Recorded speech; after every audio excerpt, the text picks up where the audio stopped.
Bismillahirrahmanirrahim. Assalamualaikum warahmatullahi wabarakatuh. Kembali lagi di cerita horor kali ini.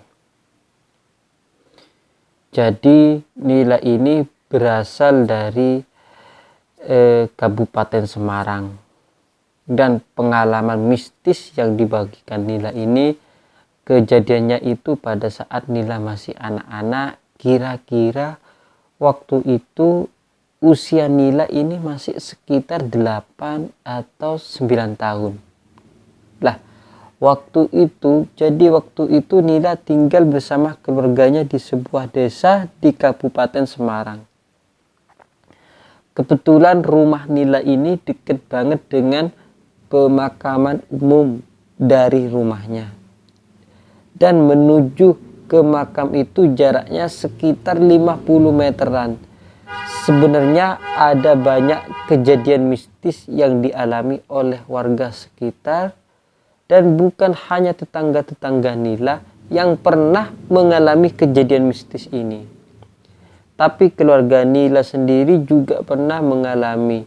Ibu dan bapaknya Nila ini juga pernah mengalami kejadian horor yang berhubungan dengan makam tersebut. Jadi cerita tentang makam ini kita sebut makam Andong. Kata orang tua dulu, menurut kakeknya Nila ini juga pernah cerita, konon dulunya desa ini ada reksonya. Nah, rekso itu artinya penjaga sebuah tempat. Biasanya hal ini ada hubungannya dengan leluhur-leluhur di zaman dahulu. Nah, beberapa masyarakat ini percaya kalau sebuah wilayah itu selalu ada reksonya. Jadi kakeknya Nila ini cerita reksonya di desa itu namanya Mbah Kusumo. Beliau ini yang dulunya tukang babat alas. Dan beliau ini dimakamkan di pemakaman Andong. Jadi makam Mbah Kusumo itu letaknya ada di tengah-tengah persis pemakaman Andong ini.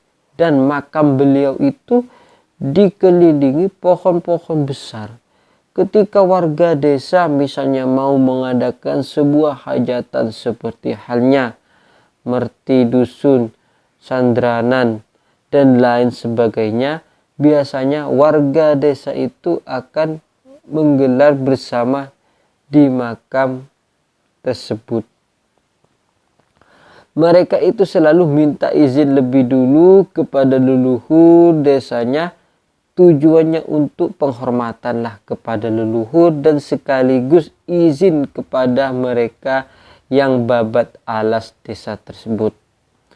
Mereka berharap supaya acara mereka ini lancar dan tidak ada gangguan sama sekali.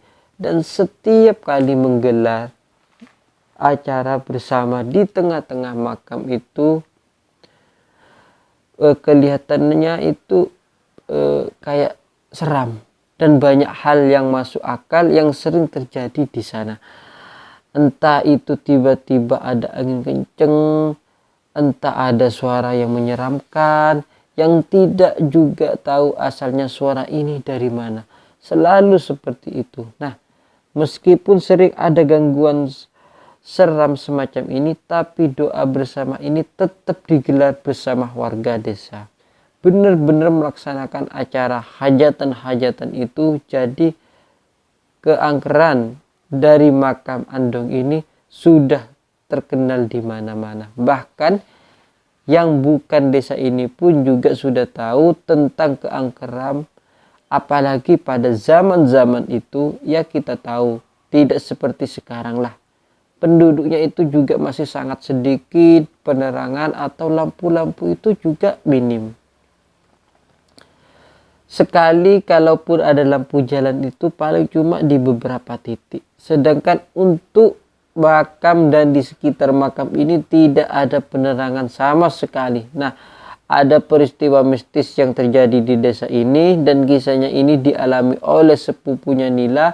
Sepupunya Nila ini laki-laki namanya Yadi, dan pada waktu itu Yadi masih anak-anak, masih seumuran Nila.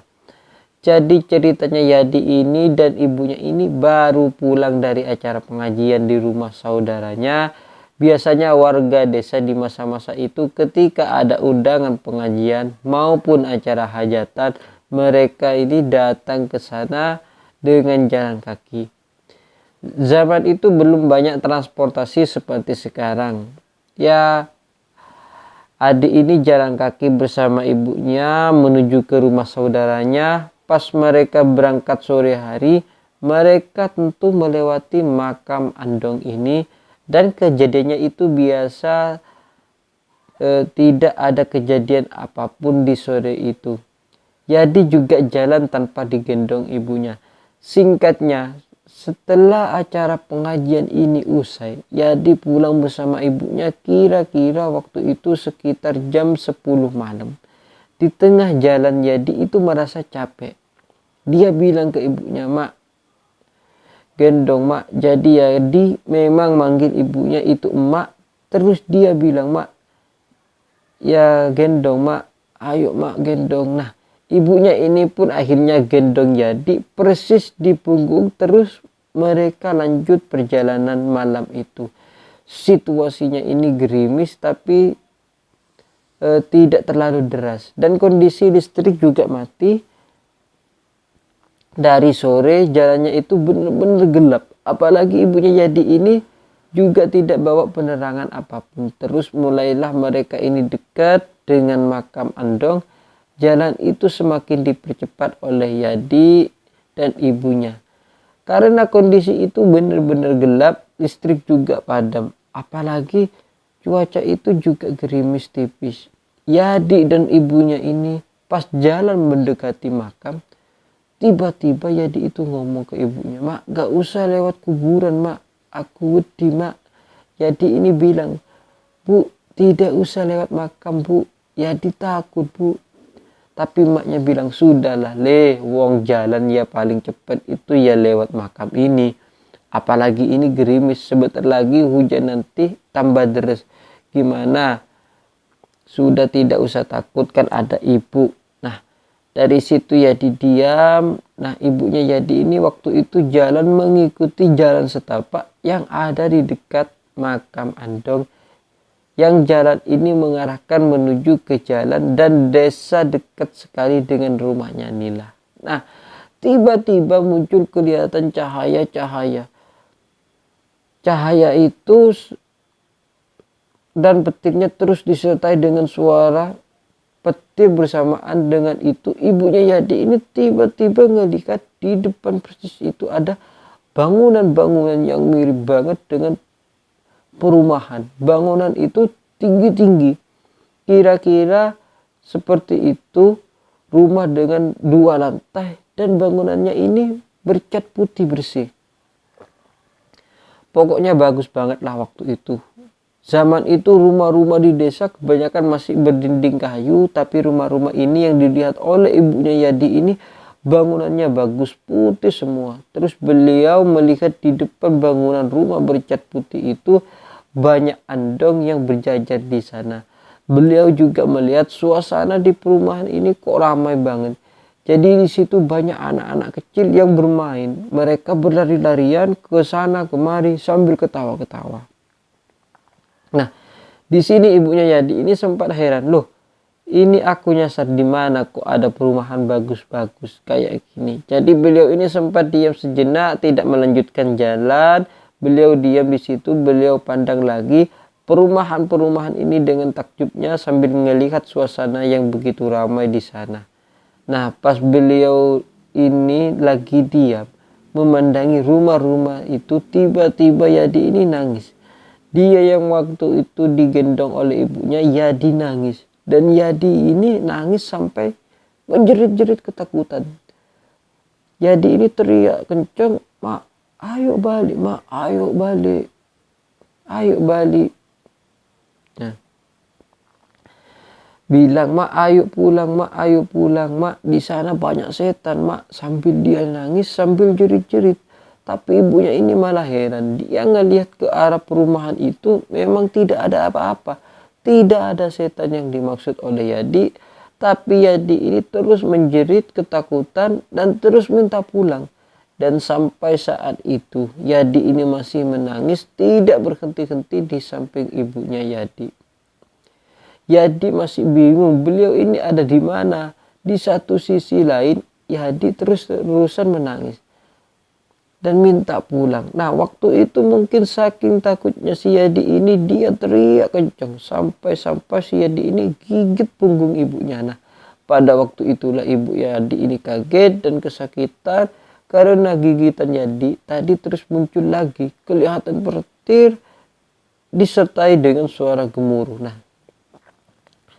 suaranya itu benar-benar menyeramkan dan setelah kelihatan petir yang kedua, ibunya Yadi ini baru benar-benar merasa merinding. Beliau pun akhirnya memutuskan untuk beranjak dari tempat ini. Beliau waktu itu lari dan larinya ini agak kencang. Pada saat beliau ini lari, kakinya ini kesandung.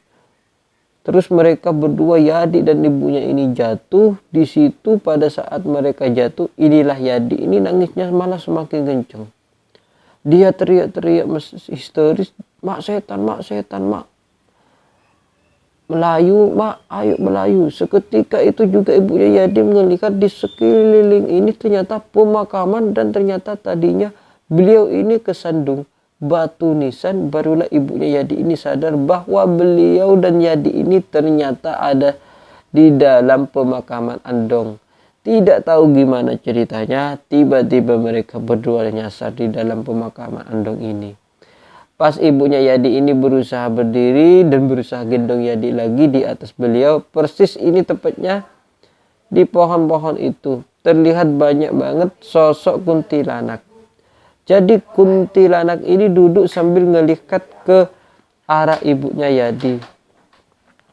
Terus dan ada juga beberapa kuntilanak yang duduk di atas pohon bambu. Nah, dengan situasi yang panik dan ketakutan, ibunya Yadi berusaha gendong Yadi lagi. Dia lari sekuat tenaga sambil dia teriak-teriak minta tolong. Lah, tidak lama setelah lari, mereka berhasil keluar dari pemakaman Andong ini dan langsung yang dituju pertama kali adalah rumahnya Nila.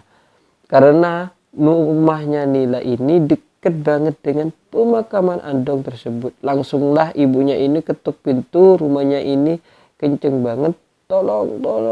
Nah, untungnya malam itu bapaknya Nila ini pas ada di kamar, beliau belum tidur. Jadi bapaknya Nila ini langsung buka pintu. Tentu bapaknya Nila ini kaget. Terus beliau ini tanya karena ngelihat ibunya Yadi, dan Yadi ini bajunya agak basah dan juga kotor, bekas tanah. Bapaknya Nila ini tanya, kenapa ini? Terus ibunya Yadi bilang, Lek, tolong Lek, aku mau disasarkan nang kuburan ini Lek, tolong Lek.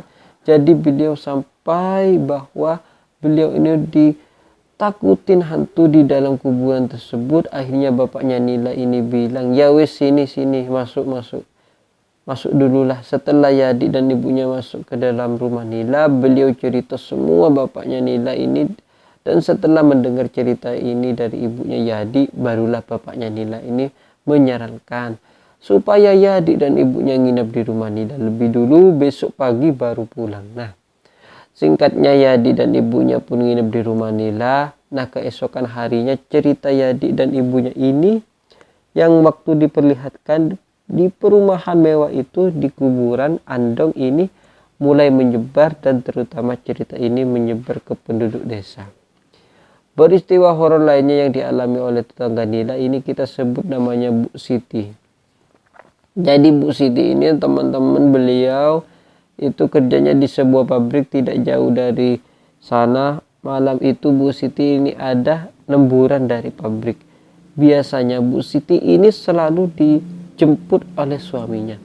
Tapi karena malam itu suaminya Bu Siti juga ada keperluan mendadak, suami Bu Siti tidak bisa menjemput. Akhirnya malam itu Bu Siti pulang sekitar jam 11 malam naik bus. Nah, terus Bu Siti ini turun di depan desanya. Biasanya beliau lanjut naik ojek menuju ke rumah. Nah, Malam itu tidak ada kayaknya. Malam biasanya pas waktu itu Bu Siti ini berhenti turun dari bus, tukang ojek yang biasanya mangkal di depan desa itu tidak ada. Suasananya sepi banget malam itu. Akhirnya Bu Siti memutuskan jalan kaki menuju ke rumahnya. Dan ternyata benar, ketika Bu Siti ini jalan malam-malam, beliau merasakan di sepanjang jalan yang beliau lalui ini suasananya sepi, tidak ada satupun orang yang lewat dan samar-samar dari arah kejauhan. Beliau ini ngelihat ada sesuatu yang terbang. Nah, semakin lama dilihat oleh Bu Siti ini, benda yang terbang itu semakin mendekat ke arah Bu Siti. Barulah ketika mendekat, Bu Siti ini ngelihat jelas bahwa yang dilihat beliau ini adalah keranda jenazah. Jadi keranda jenazah ini terbang, terus terbangnya itu mengelilingi Bu Siti, dan tiba-tiba keranda jenazah ini persis terbang di atas Bu Siti. Bu Siti ini cuma bisa istighfar, astagfirullahaladzim, astagfirullahaladzim, sambil beliau terus nutup mata. Dan tidak lama setelah itu, mungkin saking takutnya Bu Siti ini melihat keranda jenazah, Bu Siti pun pingsan. Jadi malam itu kira-kira selang 1 jam setelah itu, Bu Siti ini ditolong oleh suaminya. Jadi ceritanya pas suami Bu Siti ini sampai ke rumah, Bu Siti ini mencari keberadaan Bu Siti. Beliau ini juga curiga, suaminya ini kok sampai tengah malam Bu Siti ini belum pulang. Akhirnya beliau inisiatif, beliau mencari ke depan desa. Dan pas ketika menuju ke arah desa itu, suami Bu Siti melihat Bu Siti itu sudah tergeletak di jalan. Akhirnya Bu Siti pun dibawa pulang. Dan setelah Bu Siti ini sadar di rumah, beliau cerita ke suami. Dan di situ juga anak-anaknya Bu Siti, beliau cerita bahwa malam itu beliau didatengin keranda jenazah yang posisinya itu terbang. Dan keranda jenazah itu muter-muter di atas kepala Bu Siti. Nah, waktu itu keluarga Bu Siti tidak ada yang berpikiran negatif dan tidak ada firasat apapun dari mereka. Tapi kira-kira sekitar 3 hari setelah Bu Siti mengalami peristiwa itu, beliau tiba-tiba sakit. Dan sakitnya ini semakin hari itu semakin parah. Dan puncak-puncaknya sekitar 10 harian Bu Siti ini mengalami sakit. Akhirnya Bu Siti pun meninggal dunia. Dan apakah ada hubungan kematian Bu Siti dengan penampakan keranda terbang yang mendatangi Bu Siti waktu itu? Allahu a'lam. Sebab tidak ada yang tahu satupun, hanyalah Allah yang bisa menjawab semuanya. Jadi cerita itu pun berlanjut di sekitaran tahun 2013. Di tahun itu ibunya Nila ini mengalami kejadian mistis juga di pemakaman Andung ini. Jadi memang ibunya Nila ini orangnya bisa dikatakan tidak terlalu percaya dengan hal mistis. Beliau juga tidak percaya setan, tidak percaya memedi, apapun itulah beliau tidak percaya. Dan meskipun sudah banyak sekali cerita-cerita yang beredar perihal horornya pemakaman Andong ini, tapi beliau ibunya ini selalu sesumber ke siapapun, juga termasuk sesumber ke keluarganya sendiri. Beliau selalu menyampaikan, entah ke Nila, entah ke bapaknya, beliau selalu bilang setan ini tidak ada. Intinya hantu itu tidak ada, hantu itu tidak ada. Selalu ngomong seperti itu. Dan mungkin karena saking seringnya Nila mendengar hal ini dari ibunya, akhirnya Nila ini dengan kalimat yang bercanda, dia coba ngejek ibunya. Waktu itu ibunya juga pernah bilang, wis talah kowe ra usah wedi setan iku ono. Nah, Nila pun bilang, ya sudah besok-besok ya, kalau ibu pas bersihkan makam, kalau nanti dilihatan memedi jangan takut loh ya. Nah, ibunya jawab, halo, yang ngapain takut, wong ibu tidak percaya kok, yang ngapain takut. Nah, singkat cerita, di hari Kamis pagi ibunya Nila ini pergi menuju ke makam sekitar jam pagi selepas subuh. Suasananya waktu itu memang masih gelap. Jadi memang ada kebiasaan dari ibu dan bapaknya Nila, setiap hari Kamis beliau itu selalu bersih-bersih di makam kakek dan juga neneknya Nila. Selain itu juga memang ibunya Nila ini sering dimintain tolong tetangga untuk membersihkan makam-makam leluhur dari tetangga-tetangga. Jadi ini biasa dikatakan rutinitas bagi ibunya Nila di hari Kamis pada pagi. Waktu itu beliau berangkat menuju ke makam. Beliau berangkat sendirian. Mulailah di sana beliau ini membersihkan sampah yang diambil, daun-daun kering. Semua diambil dimasukkan di tas kresek dan mulanya rumput-rumput liar itu dicabuti supaya terlihat bersih. Terus setelah itu biasanya beliau langsung melanjutkan nyapu-nyapu di sekitar makam. Nah, tiba-tiba pas kondisi ini masih gelap, beliau ini ngelihat awalnya memang ibunya Nila ini kaget. Tiba-tiba beliau melihat ada bapaknya Nila itu berdiri di situ. Nah, otomatis ibunya Nila ini pun tanya, "Loh Pak, sampean sudah di situ toh? Ayo bantuin bersihin. Soalnya aku mau berangkat kerja nih. Ayo biar cepet beres kerjanya." Nah, pas ibunya ngomong seperti itu, ibunya Nila ini merasa ada yang ganjil memang. Karena di situ sosok bapaknya Nila ini beliau cuma diam dan berdiri. Akhirnya ibunya Nila ini pun berhenti nyapu, dilihat terus sosok bapaknya ini. Nah, di situ sosok bapaknya Nila ini tiba-tiba membuat gerakan. Jadi beliau itu bungkuk kayak orang yang lagi ruku ketika sholat. Dari situ ibunya Nila ini masih tidak dikira bapaknya Nila cuma bercanda, dan bersamaan dengan itu tiba-tiba bapaknya Nila ini muncul dari arah pintu makam, dan dari jauh beliau ini menyapa ibunya. "Nila, halo Bu Nila." Belum selesai toh Bu, langsung kagetlah ibunya Nila, dan sosok yang dilihat ibunya Nila posisinya lagi ruku tiba-tiba sudah tidak ada lagi. Langsung ibunya Nila ini teriak, "Astagfirullahaladzim, astagfirullahaladzim. Ya Allah, ya Allah. Pak, tadi ada yang berdiri di sini. Siapa Pak?" Nah, tentu bapaknya Nila ini juga bingung dengan ucapan ibunya Nila. Waktu itu beliau malah tanya si bapak ini, "Loh, emangnya siapa Bu? Lah wong aku ini baru datang kok." Akhirnya ibunya Nila langsung tarik tangan bapaknya Nila ngajak pulang. Nah, sesampainya di rumah beliau ini langsung menceritakan hal ini ke Nila dan juga cerita ke bapaknya. Jadi beliau tidak berani cerita ke kuburan lagi. Pas di rumah barulah beliau cerita. Jadi yang dilihat ibunya Nila itu waktu itu ada sosok yang mirip banget dengan bapaknya. Makanya sampai dikira sosok ini adalah bapaknya Nila. Tapi memang dari wajah dan juga tubuhnya itu kelihatan lebih hitam dibanding dengan bapak.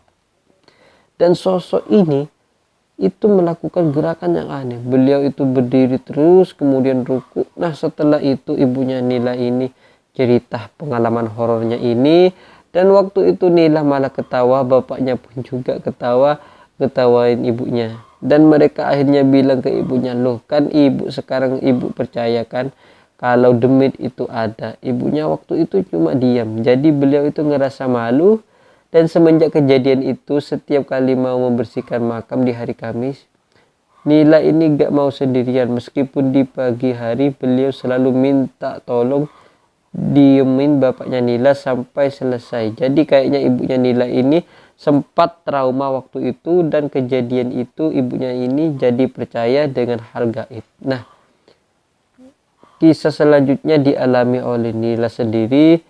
Jadi yang mengalami kejadian ini adalah Nila bersama keponakan yang namanya, sebut saja namanya si A. Dan kebetulan si A ini, Nila dan ini punya weton yang sama. Dan weton mereka itu sama-sama kliwon. Jadi kata mbah-mbahnya dulu, orang-orang yang lahir dengan weton kliwon itu biasanya bisa melihat makhluk-makhluk yang tak kasat mata. Ya pokoknya menurut mbah-mbah dulu, orang yang lahir di weton kliwon itu mereka selalu sensitif dengan hal yang gaib. Nah, kira-kira waktu itu selepas maghrib, Nila ini pergi ke warung sama si A. Nila terus mereka berdua itu jalan melewati sebuah lokasi penggilingan padi yang ada di sana. Pas begitu sampai di depan penggilingan padi, Nila ini tiba-tiba bilang, "Dek, itu lihat Dek, ada pocong." Nah, pas waktu Nila ngelihat ke arah yang ternyata memang Nila ini juga ngelihat memang di situ ada sosok pocong, dan pocong ini loncat-loncat persis di bawah tiang lampunya. Akhirnya dari situ setelah mereka melihat sosok pocong ini sebentar, mereka pun lari ketakutan. Sampai-sampai waktu itu sandal mereka ini ketinggalan. Sesampainya di rumah, Nila cerita ke bapaknya, "Pak, tadi ada pocong, Pak." "Loh, di mana?"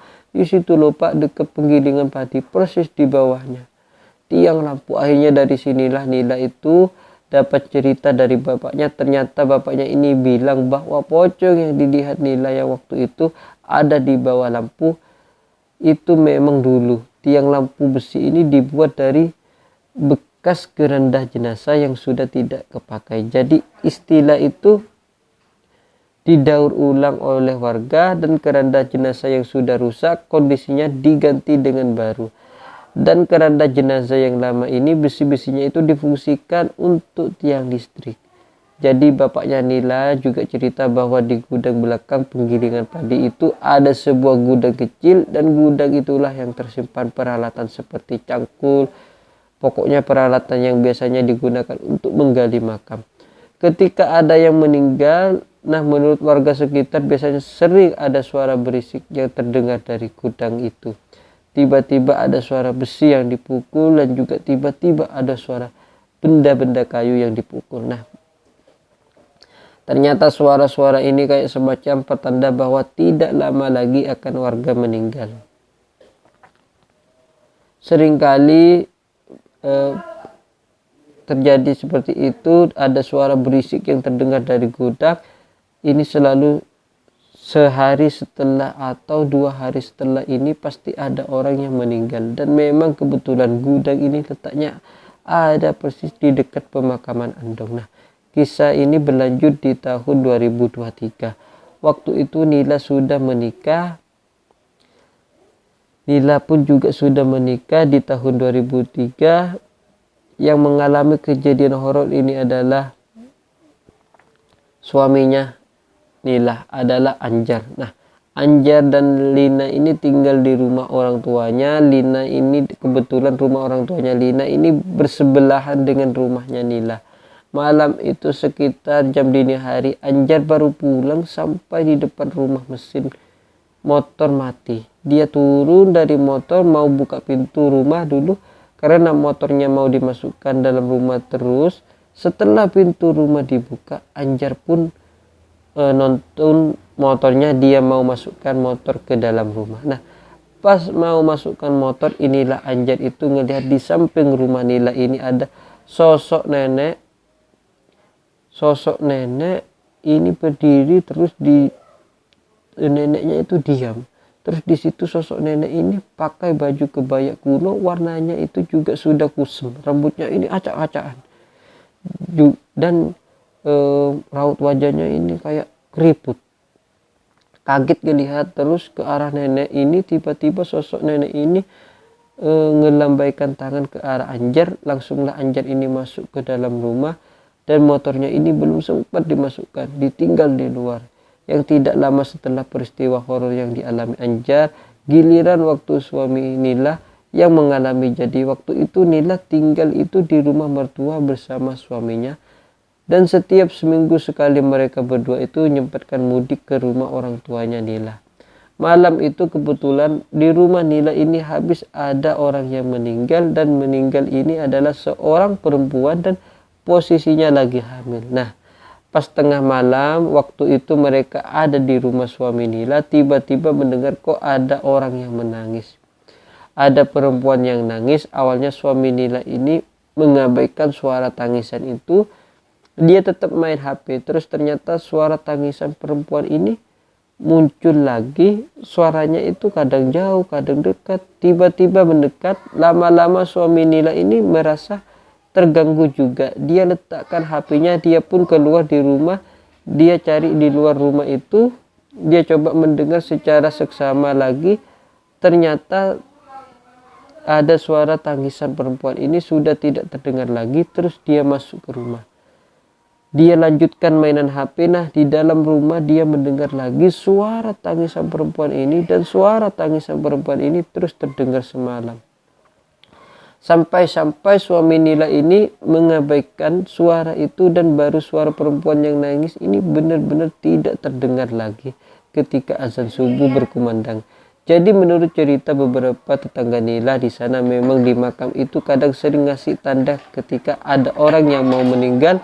Tiba-tiba mereka itu sering mendengar ada suara burung gagak yang bersaut-sautan, dan kadang juga warga di desa ini tiba-tiba mendengar ada suara dentuman keras, yang suaranya itu dari tengah-tengah makam. Kadang juga terdengar suara orang yang bersorak-sorak di tengah makam.